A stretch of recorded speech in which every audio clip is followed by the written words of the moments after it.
নমস্কাৰ, মই মোৰ চেনেললৈ পুনৰবাৰ আপোনালোকক সকলোকে স্বাগতম জনাইছোঁ। মই আজি আপোনালোকৰ মাজলৈ পুনৰ এটি কবিতা লৈ আহিছোঁ। বহুদিনৰ বিৰতিৰ পিছত শাওনৰ কবিতা। শাওনৰ পথাৰখন দেখিলে সঁচাকৈ মনটো বৰ কিবা লাগি যায়। সৰুতে আগতে ছোৱালী অৱস্থাত পথাৰত বহুতখিনি কাম কৰিছিলোঁ। এতিয়া অৱশ্যে কৰিব লগা হোৱা নাই মানে চাকৰি সূত্ৰে ঘূৰি ফুৰোঁতেই পথাৰৰ উপভোগখিনি পাহৰি গৈছোঁ।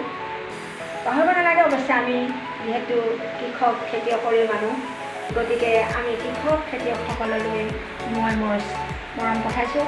আৰু লগতে মই এটি আপোনালোকৰ বাবে এটি ৰচিত কবিতা পঠাইছোঁ। কবিতাটি শুনিবচোন, আপোনালোকে কেনেকুৱা পায়, আৰু যদিহে ভাল পায় লাইক শ্বেয়াৰ কমেণ্ট কৰিব আৰু ছাবস্ক্ৰাইব কৰিব নাপাহৰিব। মই কবিতা লিখোঁ, এইবাৰ লিখিছোঁ শাওনৰ কবিতা, গতিকে আপোনালোকৰ মাজলৈ লৈ আহিছোঁ মই। শুনিবচোন দেই কেনেকুৱা হয়, আৰু যদিহে ভাল হয় জানে নহয় কি কৰিব লাগে। ধন্যবাদ। বোকা পানীৰে লুতুৰি পুতুৰি হৈ পথাৰৰ বোকা ৰোৱা, আৰু পথাৰত যেতিয়া কুহুৰি মাৰে বতাহে, তেতিয়া মনটো বহুত দূৰলৈ উৰি যায়। আৰু কিছুমান কথা মনত পৰি যায় অৱশ্যে দেই। পথাৰত সঁচাকৈ বহুত আনন্দ কৰোঁ আমি। পথাৰৰ কথা কৈ শেষ কৰিব নোৱাৰোঁ, গতিকে মোৰ কবিতাটিকে শুনকচোন। এইখিনি আমাৰ ৰধলা পথাৰ, বোকা পানীৰে ভৰপূৰ, কঠীয়াৰ কোমল কুঁহিপাত, ৰাইজৰ আশীৰ্বাদ, এইবিলাক সকলো।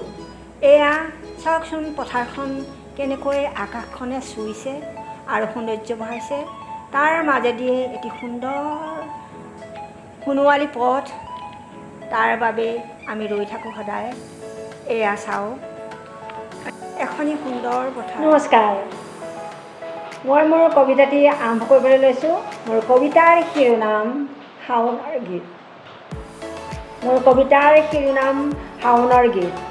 শাওন যেতিয়া আহে পথাৰৰ বোকাবোৰ আনন্দত মতলীয়া হয়। শাওন যেতিয়া আহে পথাৰৰ বোকাবোৰ আনন্দত মতলীয়া হয়। সাৱটি ধৰে কৃষকৰ, বতাহে সুহুৰি মাৰে, ৰোৱনীৰ গা মন কৰে ৰাইজাই। বতাহে সুহুৰি মাৰে, ৰোৱনীৰ গা মন কৰে ৰাইজাই। জাকৰোৱা ৰোৱনী গীতৰ সুৰেৰে কপাই কৃষক ডেকাৰ মতলীয়া প্ৰাণ। গম পাইছেনে?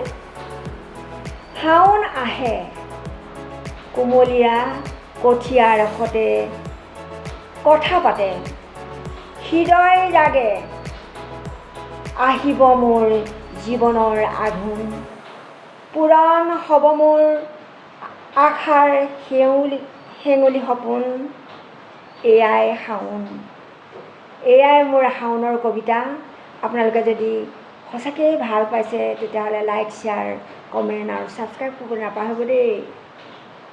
ধন্যবাদ।